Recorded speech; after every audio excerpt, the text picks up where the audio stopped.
Sir Keir Starmer set his stall out today. The Labour leader is hell-bent on scrapping the only deterrent stopping illegal migrants from pouring in over our southern border. Yes, he wants to do away with the Tories' Rwanda plan, calling it a gimmick and a waste of money.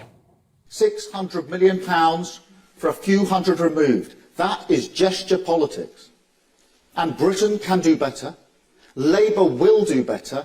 We will end this farce. We will restore serious government to our borders, tackle this problem at source, and replace the Rwanda policy permanently. So what is Sir Keir Starmer's great master plan, I hear you ask? Smash the gangs, of course. We know he wants to label the people smugglers as terrorists. And in a rare policy announcement, he spelled out plans for a new border security command made up of MI5 agents, border force officers, police specialist investigators and prosecutors. Good ambition is never enough on its own. But I've seen how with determination, with leadership, with single-minded focus, agencies can work together and deliver results. And not just within one country either. We can cooperate across borders, and that's not some kind of weakness. It's absolutely essential. But could he be any more naive? We're already paying France almost £500 million. And for what? And if migrants in Italy decide to make the journey to Northern Europe, is Giorgia Meloni going to stop them? On this very show earlier in the week, we spoke to two illegal migrants camping in tents in West London. Listen to what they had to say about the threat of being deported to Rwanda. You would rather go to Sudan than Rwanda? Rwanda, Sudan, me Sudanese, go Sudan. No go Rwanda. Why you go Rwanda? Rwanda, my country. What doing Rwanda? Yes, everybody is scared about Rwanda. Everybody is not right about this. Everybody say that. That's not right. If I come from my country, your country, why you send me another country? Another country, different language, different legend, different everything. Why? So it was revealed today that deportation flights could be set to take off in just 6 weeks. But from day one of a Labour government, the deterrent would go up in smoke. Starmer says that the Tories are currently offering a Cinderella service at our borders. But Labour are at it as well, and this plan to stop the boats is the stuff of fairy tales. Alex Armstrong, Sir Keir Starmer, his plan, he's going to scrap Rwanda, even if it is working. That's what he says. Well, there will be no deterrent, will there? I mean, we just saw it on the VT there. There's two guys saying, I would rather go back to my home country than go to Rwanda. What does that tell you? If that message is broadcast to people coming over the channel, then they won't make that trip in the first place and put their lives in danger. So this Rwanda plan could end up saving lives, which Keir Starmer obviously isn't mentioning. Funnily enough as well, there will be no deportations under Keir Starmer's new plan.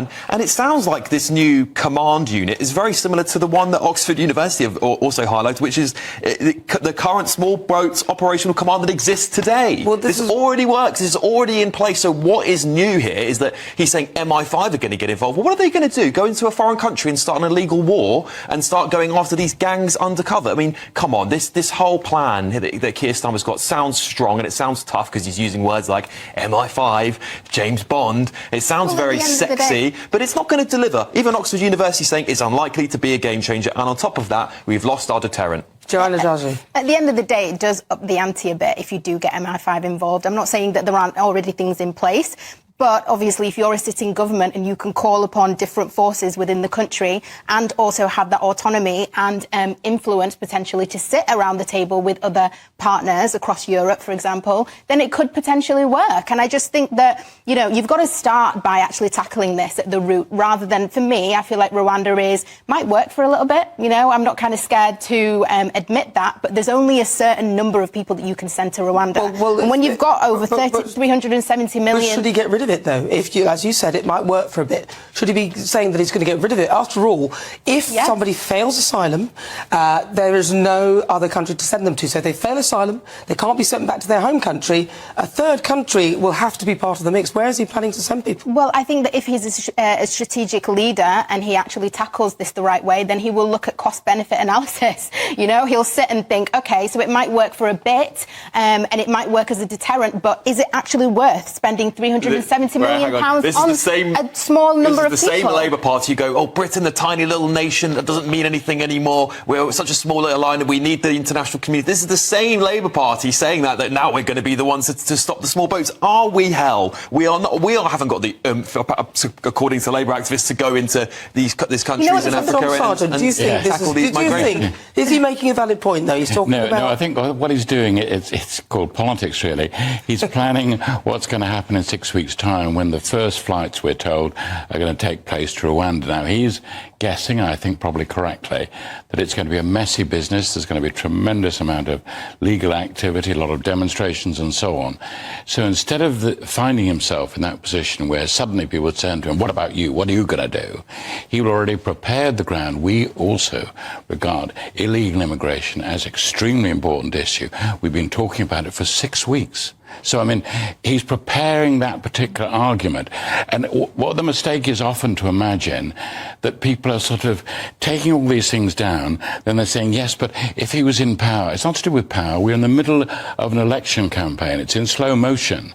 But what you're seeing is a very careful, coordinated plan by Labour. You may think it's not coordinated. You may think it's not careful.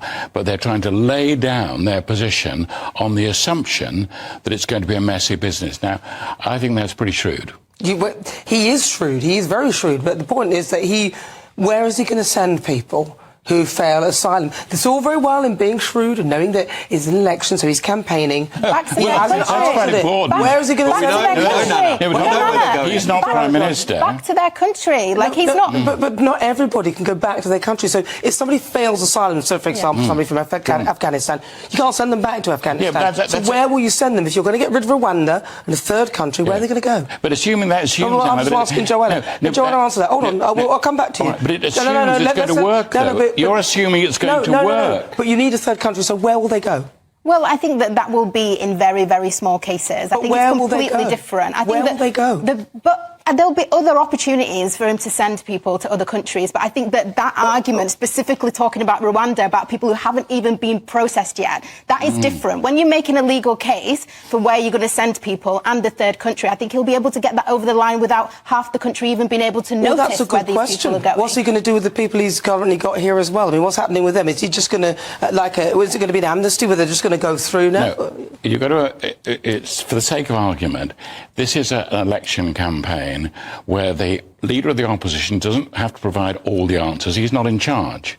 So there's a difference between what you're expecting of him and then saying, but what's he going to do in power, than what he's doing at the moment. He's in the middle, I think, of an election campaign. Now, there are different rules that apply to that, meaning he can't, in fact, pull levers of power. He's not in power. Right? What he's got to do is to make sure that when the government stumbles, he pushes them further into the mud. That's what they... But don't people want to know what he's going to do, Alex? Don't we want to know what they're doing? We'll hopefully learn more with the manifesto. Sure. You know, that's his chance. I mean, we're still waiting for it, but, you know, I hope it comes, and I hope it does give detail, because there's a lot of detail missing here, frankly. There's not a lot of explaining. You're right, John, it's politics. But there are details the government aren't giving us, you see. We don't know now. I absolutely agree with you on that point. No, we don't. We know very little about what's happening in 6 weeks' time. Can I just tell you where they will go, though? Where will they go? They'll go exactly where Patrick found. They will go onto the streets. They will get these tent cities like you're seeing in Paris, in Los Angeles, and other parts of the world. And the solution for mayors like Sadiq Khan is to build housing specifically for them, while the rest of us in London still can't afford to buy a home. I actually think it's quite unfair for you to be asking specific countries of where these people are going. And I'd kind of echo John's point that his strategy, because it's his job at the moment in opposition, like you said, government in waiting, to set the strategy of how he actually wants to tackle the wider issue. But to kind of ask for specific countries when he's not even at the table yet to make these... But he has had... Well, you said where they're going to go. He has been an opposition leader for quite a few years. The question is, if it's not a specific country, where are they going to go? Is it going to be in this country? He needs to give us a bit more information. I think the British public need it. We want to know, if you're going to scrap Rwanda, a lot of people are saying it's an OK scheme. If you're going to get rid of it, where are you going to... There's a big gap. You're asking two completely different questions. No, I'm asking one question. No, because... And I'm looking for an answer. No, because Keir Starmer is tackling the question about people's processing before... People wanted to ship them off to Rwanda before they're even processed. That is another question. And you're asking the question about people who have actually failed their asylum. And that's two completely different things. But it's still the same question. He needs to answer the question, whether it's one question or two different questions. He needs to answer some of these questions. Where are they going to go? We do need to have John Sargent, last word to you, because I've got Okay, to now the go point to about it is that we still know so little about how many people are going to be pulled in, and they are at the moment. What's going to happen to the hunger strikers who are saying we're not going to eat anything? What's going to happen between now and 6 weeks and the first flight going? Now, what you mustn't do, particularly if you want to win an election, as Keir Starmer does, is throw everything in to the last question. Don't do that. Wait for it to play out. He's not answering any questions, is he? But it's, you can say, oh, it's all naive, it's stupid. It isn't stupid. This is cleverly worked out. I think it's quite naive, and I think that when Keir Starmer takes over, if he takes over, which I suspect he will, because John Curtis is never wrong, then if he takes over, we will all be asking him, where are they going to go?